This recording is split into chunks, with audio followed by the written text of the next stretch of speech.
सुना आप सभी लोगों ने अष्टांग योगी के वचनों को। मैं तो सुना यह करता था मिथिला ज्ञान की नगरी है, वेदांत का पाठशाला है। क्या यही ज्ञान की नगरी है? महाराज जनक ने प्रण किया, जो राजा महाराजा दिक्पाल महिपाल इस अजगव का खंडन करेगा, मैं उसके साथ अपनी पुत्री सीता का विवाह करूंगा। परंतु जब राजा जनक के प्रण की पूर्ति ना हुई, अजगव का खंडन ना हुआ, तो महाराज जनक जी के द्वारा अपमान हम वीरों को किया जा रहा है। महाराज जनक, इसमें अपमान हम वीरों का नहीं, महाराज जनक अपमान आपका है, क्योंकि आपने प्रण ठाना और अपने प्रण की घोषणा राजाओं को सुनाई, महाराजाओं को सुनाई, दिक्पालों को सुनाई, महिपालों को सुनाई, परंतु आपने अपने इस प्रण की घोषणा हम राजकुमारों को नहीं सुनाई। और अपमान महाराज जनक जी के द्वारा हम वीरों को किया जा रहा है, कदापि नहीं सहन कर सकते, क्योंकि हम वीर हैं। अभी अभी महाराज जनक जी के द्वारा कहा गया, अब जनते माखे फटमानी वीर भीन महिमा जाने। अरे वीर भीन महिमा जाने के नारा लगाने वाले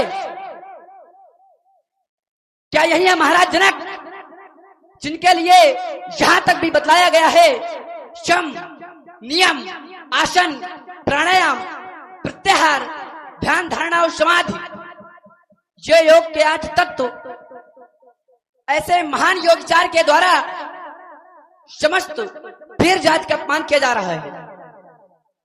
तो कहा भी गया है, यद्यपि जग दारुण दुख नाना, सबसे कठिन जाति अपमाना।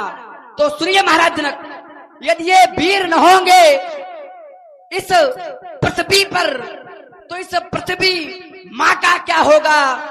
परदेसी राजा राज करेगा तो भारत माँ का क्या होगा? समय समय पर रुकना होगा, समय का खेल निराला, समय के आगे झुकना होगा, कोई नहीं फल वाला। सब सरिता यदि पाप को धोवे, सब सरिता यदि पाप को धोवे, तो वो गंगा माँ का क्या होगा? यदि परदेसी राजा राज करेगा तो भारत माँ का क्या होगा? यदि ये अजगव आज नहीं टूटा, तो उस सीता माँ का क्या होगा? परदेसी राजा राज करेगा तो भारत माँ का क्या होगा? महाराज जनक, आपने जो कुछ भी कहा, यद्यपि वह अच्छा नहीं है, क्योंकि हम वीर हैं। हम वीरों के लिए यहां तक भी बतलाया गया है, पुरुष सिंह तो वीर। महाराज जनक, आपने प्रण करने से पूर्व यह आभास नहीं किया कि इस समाज में बैठे कौन है? अरे सुयस के धाम बैठे हैं, दया के धाम बैठे हैं, अहिल्या तारने वाले जगतपति राम बैठे हैं। बताया आपसे मुनि ने भरे मुस्कान बैठे हैं, प्रतिज्ञा पूर्ण करने वाले स्वयं भगवान बैठे हैं। हे भ्राता दीजिए आज्ञा, यह पान सहा जाता नहीं। छत्री को कोई यूं कहे, क्या दिल जला जाता नहीं? सच्चे योद्धा सच्चे क्षत्रिय नहीं सह सकते हैं, जिनमें सहने की ताव नहीं, वो चुप कैसे रह सकते? अभिमान त्याग कर कहता हूं, अभिमान त्याग कर कहता हूं, आदेश आपका पा जाऊं। तो इस धनुए की क्या विशात सारा ब्रह्मांड उठाओ में, या कच्चे घड़े समान इसे दम भर में फोड़ फाड़ डालूं, या गाजर मूले के समान चुटकी में तोड़ डाल डालूं। या धनुष पुराना घिसा पिटा, या धनुष पुराना घिसा पिटा, तिनके सा किस गिनती में है, ले दौड़ू 100 योजन दूर से, इतना तो बल इस उंगली में।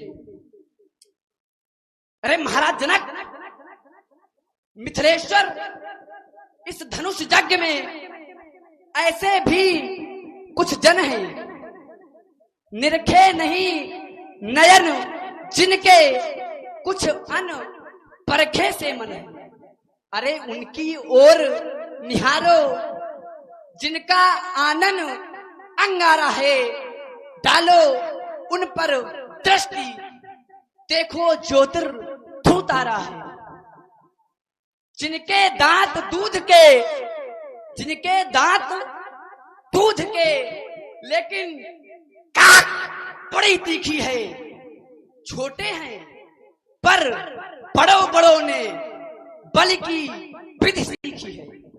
महाराज जनक, आपने वीरता के प्रति ऐसे अपमानित शब्दों का प्रयोग करने के पहले यह आभास नहीं किया कि जिस समाज में रघुवंशी क्षत्रियों में से कोई एक अंश भी बैठा हो, उस समाज में ऐसे अपमानित शब्द बोलने का साहस ही नहीं दिखाई पड़ता। रघुवंशी महाजा का होई तही समाज कहीं न कोई, कहीं जनक जस अंचित बानी विद्यमान तकुल मंजानी, सुनहु भानुकुल पंकज भानु, सुनहु भानुकुल पंकज भानु, कहूं स्वभाव न कछु अभिमानु, जो तुम्हार अनुशासन पावो कंदक एवं ब्रह्मांड उठाओ, काचे घड़ी में डारो फोरी, सको मेल मोलो जुटोरी, तो महिमा भगवाना को बापरो पिनाक पुराना, नाप जान जैसा आयस होई, कहो तो करो लोगों सोई, कमल नाल चिमचाप चढ़ाओ, कमल नाल चिमचाप चढ़ाओ, चोदन सब प्रमाण ले धाओ, तोरो छत्रक दंड जिमी तो प्रताप बलनाथ, तोरो छत्रक दंड जिमी तो प्रताप बलनाथ, जो न करो प्रपद शपथ, पुण्य धरो धनुहाथ नाथ, यही प्ररोपो उलट दो ब्रह्म जगत को ऐसे को पाऊं, सब राजा ही हारी बैठी, तिनके मुख मोरो चरण कमल, तू राखी नाथ, पल में धन तोरो, पल में धन तोरो, पल में धन तोरो।